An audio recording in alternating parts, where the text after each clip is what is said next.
Hello and welcome to MTM Vegas. Las Vegas has a new airport name, plus the city's opening up all over. There's approvals for sporting events. Big names are coming back to the Strip, and several resorts are opening up 24/7 once again. Good news all around. Plus, a popular Broadway show, Hamilton, may be coming to the Las Vegas Strip. This rumor just surfaced this week, and it sounds pretty likely to happen. Plus, a amusement park ride in the middle of a casino. One company has proposed turning a spinning ride into a roulette wheel. You don't want to miss it. All of that coming up right now. If you like the show, please consider subscribing. Don't forget to smash that thumbs up button and share our videos with friends. Thanks so much for watching. Let's hit it. So Mark, what is it? T-minus, 3-4 days until you get on a plane, head out to Vegas? I know a lot of people out there are probably jealous. Yep, just a couple days, and of course, every time I go to Vegas, it ends up getting warm in Michigan, so it's like 50 degrees right now, and everything's melting, but usually I go for March Madness, and there's been several times where I go to Vegas, and it's actually warmer in Michigan than it is in Vegas. For whatever reason, if I'm going to Vegas, it's good for everybody else that lives in this area. But bad for Vegas, because you do usually bring like terrible weather here. Have you looked at the weather forecast for Vegas? I haven't looked. Is it going to be nice? I think it's going to be like mid 60s, low 70s. So I think it'll be pretty nice. I don't know. At night, is it getting pretty cool? You know, because we want to do the Circa rooftop bar, and I want to be outside, but we're going to be out there at like 6, 7 o'clock at night. Does it get a little chilly? I mean, we've had our cold and warm spells, so it just depends. But for the most part, I don't think it's like freezing. Certainly not what you're used to at home. So I think you'll be fine. A lot of times it's in the low 50s, or at the coldest, the mid 40s.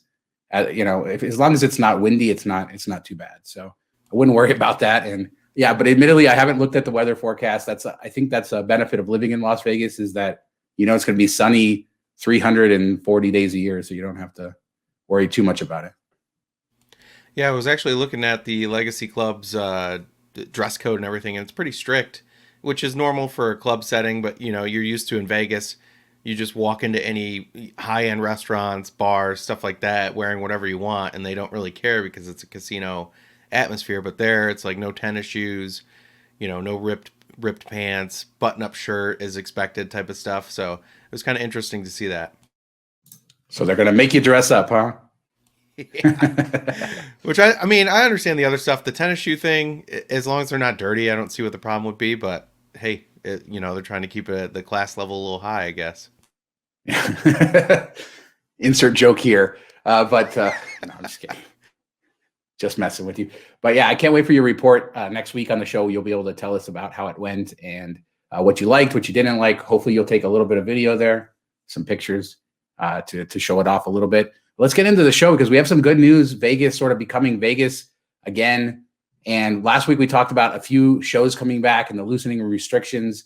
And we got a lot of good news this week, starting with the Golden Knights are returning with fans, or they've obviously been playing at T-Mobile, but they are going to have fans. They petitioned to have 2,500 or 25% capacity, or about 3,500 fans.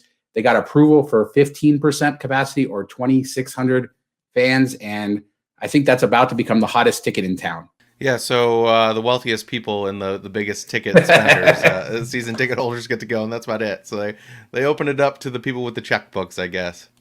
Yeah, I mean, I have some friends who have like tickets, season tickets and things like that, and I doubt I will be able to finagle any tickets myself without paying serious money. So, but it's good. It's good that the players will be able to have fans in the stands, and it's a good kind of step forward for us as we start to reopen. And there's a lot of positive news in that direction. And with vaccines, we're expecting the good news to just keep coming. Also, NASCAR weekend's happening the first week of March here in Las Vegas. And they got approval to have fans at the NASCAR race, although they haven't said how many yet. They petitioned for 15,000. But according to the Review Journal, this will be the first NASCAR event with fans since the beginning of the pandemic. So that's big news, not just for Vegas, but for NASCAR in general. Yeah, and 15,000, I don't know if that gets passed with 2,600 going for the hockey, but it is outside. There's more space, and then you have people maybe I don't know if they do it in Vegas, but I know the Speedway here, when they have the race here, people bring their campers into the center of the track, and we'll sit on top of them and drink beers and have fun, and it's like a party pit type of atmosphere. So I don't know if that's going to be open as well as the stands, how it's going to work, but it'd be cool to get people just back to doing normal things again. So looking forward to it. Yeah, the Speedway here is pretty cool too. It's huge. I think it seats over 100,000 people when fully loaded. So that could be a 15% ish number, the 15,000. Although they reduced it for the Golden Knights, so I'm sure they'll be happy to have any number of fans, whatever they allow them to do. But they did say they will allow them, so that's good news. And then last week we talked about MGM Resorts opening up some of their smaller shows, but we got news this week that two of their bigger names are actually going to be opening up in March. David Copperfield's coming back to the David Copperfield Theater in the MGM Grand, the old Hollywood Theater, which I'll always remember for seeing Rodney Dangerfield there a bunch of times in the 90s. So glad I got to do that. But the David Copperfield Theater coming back, and then Terry Fader is coming back to New York, New York. Appropriate for you in the early 90s too. I'll tell you what, my dad worked at MGM Grand. He worked on EFX, and he was able to get me into the like private booth. There was like in the kind of the technical booth upstairs where all the sound people are and everything. They always had a couch that you could go and you could get VIPs, or if you kind of petitioned ahead of time, you could get permission to be there. And so I saw Rodney a few times there and some other people along the way. But man, I'm so glad that I got to see him at the Hollywood Theater. I never saw David Copperfield. He performed in that theater even back then because he was a rotating act in that theater. But he's a big name to get to come back. And then Terry Fader's moving into where Zumanity was at New York, New York. That was a plan they had before the restrictions came back on. So we don't know how long he's going to be there. I'm just guessing New York, New York's a busier property than Mirage, and that's why they decided they wanted to move him there to kind of make it more central within their portfolio. But yeah, these names are coming back because I think they expect this to sort of be the beginning of the end for them, and you'll start seeing more and more shows coming back, and then hopefully normal crowds later in this year sometime. Yeah, and Terry is a couple times he's been the most popular show in Vegas, correct? Like sold the most tickets or whatever, which is surprising coming, from where he came from and winning a TV show and then becoming a huge hit and success in Vegas. It's been awesome to watch. Yeah, it's been really cool. I've never seen his show, but of course saw him on television, and he moved into the old Siegfried and Roy Theater at Mirage. That's where he performs. Although I believe Danny Gans performed in between Siegfried and Roy and him. But certainly that's a theater with a big history, and Siegfried and Roy were huge headliners. So that gig was always big. And yeah, he's a big name here. And he's moving to New York, New York temporarily, I'm told. So we don't know what the future is for that. But of course, with Zumanity closing permanently, that theater doesn't have a permanent occupant. So we don't know what's going to happen there. And MGM, one last piece of good news, Mark. There are three properties, Park MGM, Mirage, and Mandalay Bay, that were closed during the week. As of March 3rd, I believe they're going 24/7 operations, meaning all of MGM Resorts will be 24/7. And I imagine we'll probably see Caesars Entertainment follow suit pretty quickly. It makes sense with March being one of the busiest months every year in Vegas. You have March Madness, you have the race, a lot of sporting events. It's always packed on the weekends. And then with with seeing how well the Super Bowl was and how many people showed up for that, I'm sure it's going to be similar numbers throughout March for the tournament and everything. So I think it's a good move on their part and something that I kind of expected. So hopefully it just stays going up, and people keep coming. Yeah, these mega resorts are kind of like cities. They're not something that you can just restart from nowhere. They need staffing. They need to be able to get everybody up and running. And my guess is that they're getting ready, of course, ahead of spring break crowds, but expecting that by summer, the tourism will be somewhat back. And so they need to have not only everybody in place, but some practice time to kind of get everything running again and running as a full-time operation. So it's good to see that. And it's really just good momentum all around with all of these stories in Vegas. But let's talk about some fun stuff here. My favorite show, Mark, is coming. Well, here's a rumor. It's not 100% confirmed yet, but it's apparently a deal that's been signed according to the rumor. But Hamilton coming to the Las Vegas Strip. That excites me because I'm a huge Hamilton nerd. But are you excited? Will you go see it if it comes to Paris as rumored? That's a no. That's a no from me. Why not? I still haven't even watched it on Disney Plus. So that's definitely. And to be honest, when I go to Vegas, I don't usually go to shows. You get the 2 free shows from the Diamond with Caesars, and I barely ever use those. I think I've used them like twice, and I actually haven't gone to either show. I've given them away to either my wife and her friend went, or just some random people. I'll be like, hey, do you want to go to 2 shows? I can get you in for free. So I've What kind of scam is this? shows. Yeah, exactly. I've only been to a couple shows in Vegas. You know, it just doesn't work into my style of Vegas, but I'm sure it'll be, if it does end up happening, it'll be hugely popular. Probably rocket up to the top few shows in Vegas right away, and it will be sold out for a year straight, I'm sure. Yeah, it's a little strange because Broadway productions have had a mixed history here. The Lion King, they did an altered version in Mandalay Bay for many years that did really well. That was an altered version of the Broadway version of Lion King. And Jersey Boys, which actually ran in Paris for 8 years, was very successful. That closed in 2016, and that's the same theater that Hamilton is rumored to be going in. Other productions over the years, Phantom of the Opera, Avenue Q at Wynn, they've had mixed success. They have to alter them because the audience kind of in Vegas is different than Broadway, and so the shows aren't always the same. But Hamilton's always done really well here. And strangely enough, they announced the Smith Center, which is our big performing arts center, announced the traveling version of Hamilton will be coming back to Las Vegas in 2022. So it's interesting that they might have both versions going at the same time. Yeah, but that doesn't make a lot of sense. But I do think that this would do very well because I think people still want to see it and people still want to go to Vegas, and it would be a good combination. I saw Jersey Boys in that theater. It's a very good theater for that type of a show, and I really enjoyed Jersey Boys. So I'm really hoping that this happens. I heard Jersey Boys was one of a lot of people's one of their favorite shows, and everybody always said if you go to any show, go to Jersey Boys. But of course, I never did. So if you like that kind of music, for Frankie Valli and the Four Seasons, then it's amazing. All those songs that you know, like the classic oldies, are in it, and the story is really compelling. And I didn't see it on Broadway, but did see it here and liked it. And I'm really happy that Hamilton might be coming. I hope that this rumor is true. And I did get the rumor from Vital Vegas. Just want to say that. So if this doesn't come true, then blame Vital Vegas as usual, as people love to do.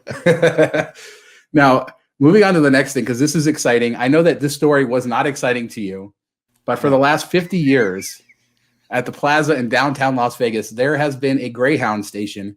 And I actually believe the bus station predated the Plaza, but there has been a Greyhound station built in the Plaza for the last 50 years. And I don't know that, have you ever walked south on Main Street, kind of south of the Fremont Street Experience, past this Greyhound station and seen what happens over there? It's a pretty rough. I mean, any big city, the Greyhound station is like where the crazy stuff ends up going down. So I can only imagine. Yeah, it's pretty crazy. Like you walk from the Fremont Street Experience and there's the Plaza, and then you just keep walking south. And the Greyhound station didn't have an entrance from Plaza, but it was part of that building. And it's been there for 50 years and it's finally gone. They finally got rid of it. And Plaza is eventually going to repurpose that 50,000 square foot space. And they're going to build a bridge across the way to Symphony Park, which is a new area across the railroad tracks where they're building housing. And that's where the Smith Center that I talked about earlier is. So it's going to better connect downtown on both sides of the tracks. So it's a great project, but I think it's really good for downtown to get rid of this Greyhound station. No offense to anybody who used it. I've used it way back when, but they're moving to an area that's on the South Strip, South Las Vegas Boulevard. It's a regional hub for the local buses. So you'll be able to get off Greyhound and then take a local bus elsewhere. So it's probably a better place for them to be located anyway. And I know I've taken the mega bus from there, from where the new place is, and it's good overall for anybody who likes to take the bus to Las Vegas. I don't know if there's anybody out there, but I've certainly taken the mega bus quite a few times between Vegas and LA. Now, if you take Greyhound, you don't have to arrive in downtown. Yeah, I mean that does seem to make a lot more sense because very few people coming to Vegas want to end up downtown when they get off the bus, and then you're spending more money on a cab or an Uber or whatever to get from downtown to wherever you need to go. So I think this is nice, and then it works into the local buses if you want to do that. So a lot more options. Should be good. Yeah, and if it cleans up the area, and it does. I didn't know about the bridge thing, and if you can connect because they have a lot of shows at the center, so that'd be kind of nice if you want to go have dinner on Fremont and you can walk over there now. So that's a and that's what this is sort of making room for. They are now closed. They just closed the bus station, so now they're going to start the redevelopment. So the bridge isn't there yet, although there is a bridge further south from the City Hall parking garage to get across. But yeah, it's a good project for downtown. Good to clean up the area. And honestly, if you're taking Greyhound, it's more convenient to go to that South Strip terminal, and you're closer to the Strip, and you can get on any of the local buses if you're a local and you want to get somewhere. So that's better. And yeah, good news all around. Speaking of news that will either be good for some or upsetting to others, and right in our alley with the travel and everything, this week, the Las Vegas powers that be voted, I believe it's the county commission, voted to rename McCarran International Airport to Harry Reid International Airport after our longtime, now retired Senator Harry Reid. It's now named after a guy by the name of Pat McCarran, who I believe was also a senator, who has a bit of a history that people aren't so happy with. But this has been on the table for a long time. Harry Reid, a very divisive figure here, but from now on, you will be flying into Harry Reid International Airport once they get the name change done. Why do they name airports after people? I never understood that. Why not just Las Vegas International Airport? Just make it simple. Or just open it up for bidding and be like Pinnacle or SoFi Las Vegas Airport. Yeah, exactly. Let's sell it for $10 million, right? Yeah, get naming rights to it. I've never understood naming it after people. Just name it after the place it is. If you want to name like a section or a terminal after somebody, okay, but the overall name, I don't know. I just never understood that. The good news is that we're keeping the call sign, so it's still going to be, or the 3-digit code, so it'll still be LAS. But I don't know if they're going to call it Las Vegas Harry Reid International Airport. Like we tend to do that with McCarran now, although the name I think is just officially McCarran International Airport, and the new one will just be Harry Reid. But it's going to take them some time to do that. So on your next trip, it may or may not happen, but it is, I think, approved now. So it's going to happen. Harry Reid will have the airport named after him, similar to many people elsewhere. Mark wants the Spirit Airlines airport. We're still holding out hope for that. The Spirit Airlines regional. Call it Lost Wages Airport, and then the airport of lost wages. I like it. All right, and we're going to talk. A few weeks ago, we talked about a guide to table games on the Strip from Vegas Advantage, and you brought this up this week. A good friend of ours, a travel fanboy, took that and he used that as a source for his guide to table games that are $5 and under. Although in some places it's hard, so $10 and under, and it's a really good resource, right? Yeah, it shows you all the games at each casino, what you can get for $10, what you can get for $5. There isn't a lot of $5 tables left, and that 000 roulette plays a hand in some of them. But it's kind of a cool thing if you're like on Fremont Street, or if you're on the Strip, or depending on what part of the Strip you're at, you can pull that up and check it out and see where the low end table games are. So you can look for that. Often when you walk in, you just look for an open table, and you might sit at something that's $20 or whatever, but now you know that there should be a $10 table somewhere or a $5 table. So if you're looking for, low end gambling that you just want to sit and enjoy and get the free beverages, that's the way to do it. I'm heading right to Circus right now for that $5 roulette, because you'll be riding the rides. I don't know who you're kidding. Absolutely right. And that brings us to the next thing in my absolutely like WTF moment of the day, where my worlds of like casinos and talking about that and amusement parks all came together for this new ride called the Unicoaster Roulette thing. And the Unicoaster is a ride system from it's like an amusement park ride that goes in a circle. It's on a track. They actually have versions where it's actually like more of a coaster layout than a circular track, but they have proposed this video. I'll put the video up that they put. It's essentially a ride that goes in a circle. That's a big roulette wheel that sits in the middle of a casino. And I'm guessing that a ball goes around and actually works like a roulette wheel. I think that this is a great idea. I don't think it's going to work on a busy casino floor, but maybe like out on a boardwalk or something like that. But I think it would be cool, and I think people would bet on it. What about you? Do you think it would work? Well, I mean, they bet on the big wheel that you spin, and it's a 1, 2, 5, absolutely. Whatever, 40. The wheel is the best. Man. The wheel is the best. So they bet on that. So this is, I think, like the same type of thing. I guess it'll probably be popular because people will want to ride it or want to bet on it and watch it, or watch their friends ride it. People drinking and getting sick on a ride going in circles, and it looks like kind of like a zipper. Remember a zipper from like the carnivals where you go around in circles and spin? So they might have some of that action. I don't know if that's the best thing. So who knows how it will actually play out, but the video is really creepy. I didn't really get it, but you seem to love it, so I'm probably Well, it's just a spinny ride in the middle of a casino. I just love the innovation. They're like, okay, well, we got to grow our business here. where do we pitch? There's only so many theme parks. Let's pitch casinos. Let's do this. But I think it would be popular. I think people would bet on it, watching where the ball would land. And of course, people wanting to ride it. It's not clear from the video exactly how the mechanism will work, where that ball will be, how you determine what wins. Yeah, the video looked like there was 2 balls on the wheel, and I didn't know what was going on. But, animation budgets are limited, Mark. Animation budgets are limited, but they will, I'm sure, come. But this brings like a whole nother, like, I don't know, gambling to life sort of mentality. Maybe there's more here than this particular ride concept that casinos are going to come up with to keep the up the ante on what's fun. I don't know, but it's kind of similar to the slots getting into more of like video game-esque. Yeah. Even though until you realize that it's still a slot. So even if you have really great skill in video games, you're not going to win if they don't want you to win. So that's kind of annoying in it, but it brings you that aspect will keep people playing because it's fun and a little bit different than normal. So I think it plays right into that and them shifting more, trying to be more entertainment versus strictly relying on gambling. They want to be like a dining, shows, entertainment type of thing. So who knows? If they put it in the right spot, I'm sure it'll do fine. Yeah, I mean, we know MGM Grand has a whole area where the Rainforest Cafe used to be, where they have a lot of these games, like a gaming arcade. This would be a perfect place for something like that, where they have more of these, gamified machines mixed in with a ride. And who knows, of course, I'm a nerd for amusement park rides, so that means I'm completely biased when it comes to this stuff, and I want one in every casino. But let us know what you think about this and these other stories. Are you excited about the shows coming back? I know Mark's excited for your trip. Can't wait to hear all about that next week. And hopefully you stay nice and toasty up on the top of Legacy Club, and you enjoy your trip to Vegas. And hopefully all I of the get fun. in. Gotta ditch the sneakers.